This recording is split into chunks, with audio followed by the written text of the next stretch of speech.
Hello my viewers, welcome back to the channel, and by the video title you know what this video is about.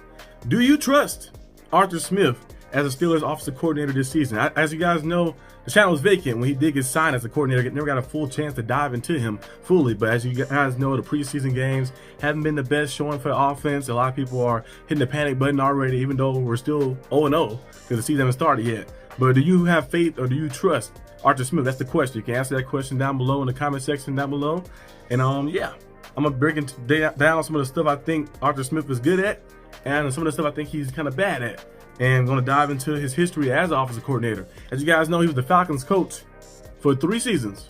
And the Falcons didn't really play that well. They had some moments where you might have thought they might have had opportunity, a chance for like a playoff spot, maybe a chance to push forward. Like last year, they came down to the wire, but they lost to the Saints and the things that happened and stuff. But the Falcons haven't really been, they were like an average team when he was there. He did not do a good job in not managing, being the play caller and managing being the head coach. Though I understand some guys are very good at being just a coordinator. You know, really some of the best coordinators in the game like that, guys who just good, predominantly just calling plays on the offensive side or defensive side of the ball. And some guys are good at doing both, like the Kyle Shanahan types, Matt LaFleur types, the Sean McVay types, the guy Andy Reid as well, a guy who can go out there and be the head coach and lead the team and also oversee everything while being the main play caller on the team as well. And some guys are just good at doing one or the other like that, maybe just managing the team, not being the play caller and managing the team. I think Arthur Smith is better at being the coordinator. We've seen what he did as a coordinator with the Titans. He was a Titans coordinator in 2019 and 2020.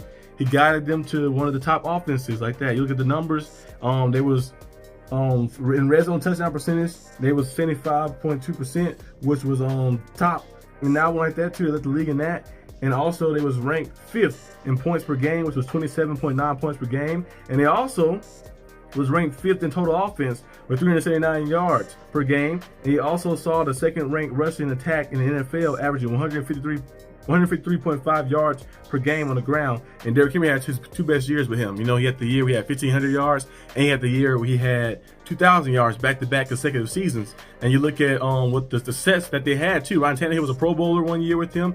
Took it, the 9-17 went all the way. They defeated who did they defeat? They defeated the Ravens.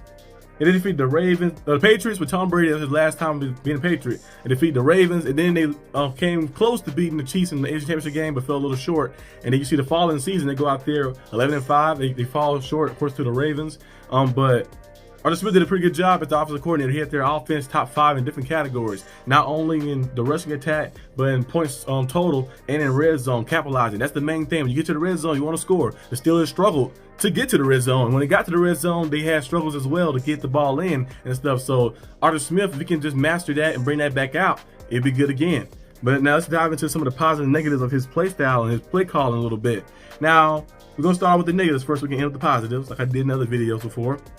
The negatives, I think, sometimes he overdo the motions. You know, it's good to have motion, of course. You can see what teams are lined up. You know, okay, they're following me, it's man. If they don't follow, they sit there, some type of zone, or maybe it's a blitz like that, delayed blitz or something. But I feel like when you see like some of the preseason games the Steelers been playing, it's been a lot of like clutteredness like that. It's been a lot of clutter like on different things. You see like a lot of guys moving in motion and stuff like that. We see some pre-snap penalties as well, some miscommunication. It feels like everybody seems like out of sync and stuff as well. The quarterback is not stepping up in the pocket and make things happen like that. He doesn't know his awareness around like that, kind of running into his offensive line. Or Russell Wilson did that a little bit, got sacked 3 times. Justin Fields as well like that. They kind of abandon the play and try to make their own play in some sense. So that's kind of been like one of the things that's going on. That could be more of a player standpoint, but that's also the offensive coordinator's job to keep them structured, to say, hey, this is a play, stay within this play and do this within this play, and this right here will happen. So that's one thing. Also, the short passing game he has seems a little repetitive and a little predictable too with some of the routes that they have and stuff. It kind of reminds me of Matt Canada last year. You know, it was always the same stuff in the short passing game. It's going to be either the drag route, going to be a little out route, or it's going to be kind of like a little 1-yard slant. Now in the old days, you couldn't do 1-yard slants, of course. You get your head knocked off. But now you can do the 1-yard slant and stuff. So like kind of predictable stuff. And you kind of could see when they were setting it up too as well. And like it's nothing like different like that. We don't see any like zig routes where they coming in, coming out, shooting out like that. We don't see anything like spectacular or anything flashy to kind of get the defense shaking. It's kind of the same Steelers from last year in the short passing game where everything is repetitive and the screens, the guys not getting out there fully, the block and stuff. So everything just seemed like kind of like cluttered and just like fluttered as well like that on the field out there, and it just don't look like a fluid offense. But we know Arthur Smith, as I mentioned before, can go out there and make a fluid offense. And sometimes his negative that was with the Falcons as a play caller. Now with the Titans, he did a pretty good job at including the playmakers. Like he used A.J. Brown a lot. You see Derrick Henry had his 2 best years in his career with Arthur Smith. But with the Falcons, he struggled with using a lot of the guys who were playmakers on his team. He struggled in using, of course, Kyle Pitts. Kyle Pitts had 1,000 freaking yards as a tight end rookie, had 1,000 yards. And then after that, he kind of fell off. He didn't have, in the past 2 years combined, he didn't have 1,000 yards total like that, not even near it. So he kind of fell off a little bit in a sense because they kind of like faded him away. They wasn't using him too much. He was relying more on like the next guy. And it's cool to focus on a lot of the other pieces, but you also want to focus on the main thing. Remember I mentioned before, it's like a TV show.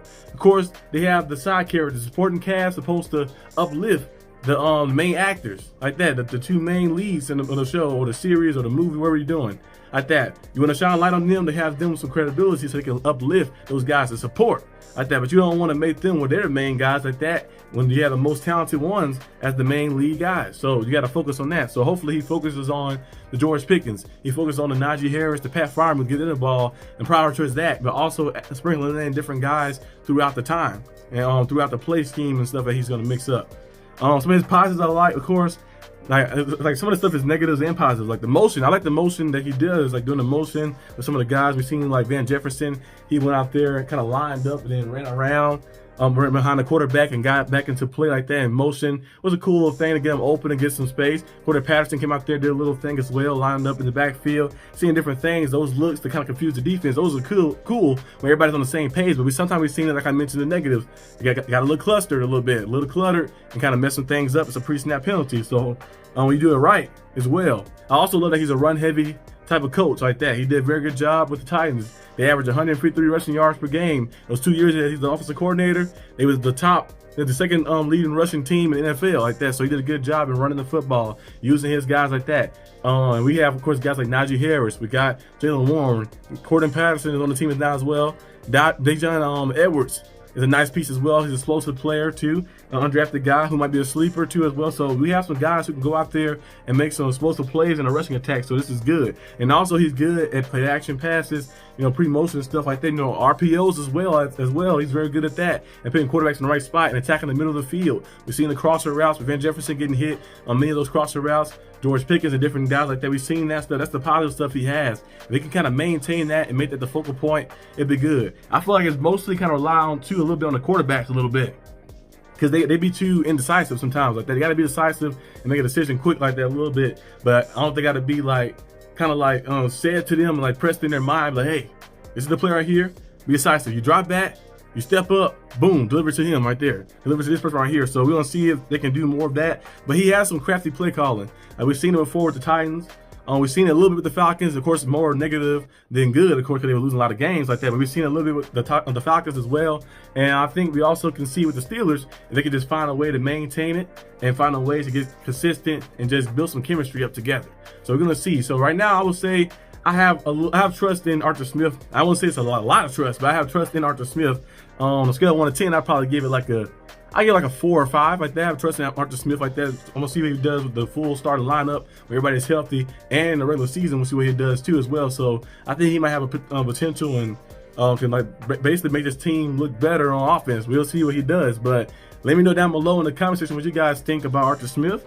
Do you have trust in him? Do you have faith in him? And do you think he can lead the Steelers to improve offense? I ain't saying he's gonna go out there and score 27 points like the Titans did when he was coaching them, because they had more talented playmakers like that. But can we go out there and at least put up 23, 24 points a game like that? Can we at least be top 12 like we was last year, top 12 plus in rushing attack? Can we at least be like mid-teens in passing attack on this season? That's the question. And the red zone percentage, can we at least go out there 60% or more like that? We capitalizing in the red zone and getting points on the board.